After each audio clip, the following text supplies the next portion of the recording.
Hello বন্ধুরা, কেমন আছেন সকলে? আশা করি সকলে ভালো আছেন। তো পরবর্তীতে ভিডিওতে আমি আপনাদের সাথে আমার অনুভূতি শেয়ার করার জন্য আবার চলে আসলাম। তো আজকের বাসাবাড়ির পিছনের কিছু দৃশ্য আপনাদেরকে দেখাবো, যে বাসাবাড়ির পিছনের দৃশ্যটা কেমন আসলে, আর বর্তমান বর্ষাকালীন সময়ে পিছনে কী কেমন অবস্থা হয়েছে সেটাই আপনার সাথে তুলে ধরবো। তো সেটা দেখার জন্য সাথে থাকুন, সঙ্গে থাকুন। এই যে মোটামুটি বাসা থেকে নামলাম,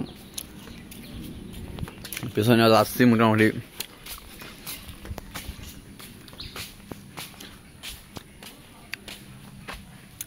পরিবেশটা খুবই ভালো,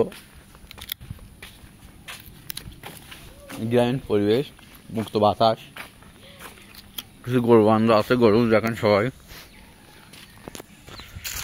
তো দেখতেই পাচ্ছেন, এই যে এখানে 3টি গরু আছে, সামনে 2টো আছে, এটা গাই গরু, এটা বাছুর, এটাও বাছুর, এটা একদম সর্বশেষ পিছনে দেখতেই পাচ্ছেন বৃষ্টিবহুল পরিবেশ। বর্ষাকালীন সময়ে বাসার পিছনে অবস্থাটা কিন্তু খুবই ভয়াবহ, আর একটু বেশি বৃষ্টি হলে মোটামুটি পানি চলে যাবে। দেখতেই পাচ্ছেন, এই দেখেন হাঁস, পরিবেশের হাঁস, পাতি হাঁস, এগুলো হচ্ছে দেশি মুরগি, এটা হচ্ছে কুত্তা মানে কুকুর। এই যে দেখতে পাচ্ছেন আরও 2টা গরু, ছোট, আমাদের হাসান ভাই শ্বশুরবাড়ি থেকে নিয়েছে, ভালো, খারাপ নয়। গ্রামের পরিবেশটাই দেয়, মানুষজন নদী দেয়, তা বৃষ্টি পরিবেশ বলিয়ে এই যে এই জায়গায় গোবর মদত করা হয়েছে। আর এই জায়গায়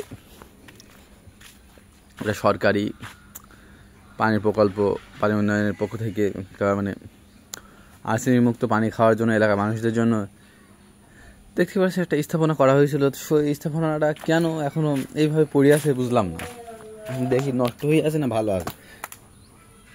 এই যে দেখেন মোরাসি ট্যাপ, এটা ভেঙে গেছে কিন্তু চলছে না, তো ঘাতে দেখি এটা পানি নেই, আমার বোঝা গেল এটা ভালো নয়,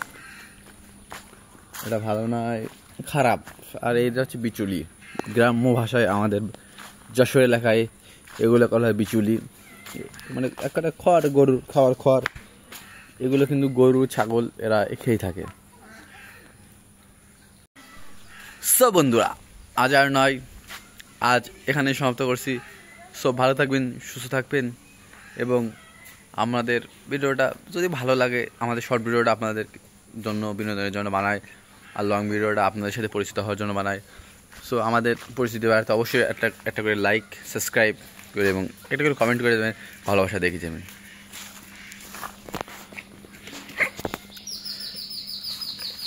দেখুন চলেন এবার মোটামুটি বাড়ির দিকে যাই, বলো।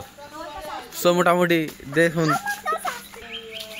সো বন্ধুরা দেখেন মোটামুটি এই বাসার দিকে রওনা হচ্ছি। এই যে চলে আসলাম বাসাতে, এই যে টার্নিং করে নিলাম, পিছনে একটা বিশ্ব বিয়াদব হয়ে গেছে, সেগুলো ভালো চলে কিন্তু এখন বিয়াদব হয়ে গেছে। সেই যে বাসা বাড়িতে আবার ব্যাক করলাম। সবাই ভালো থাকবেন।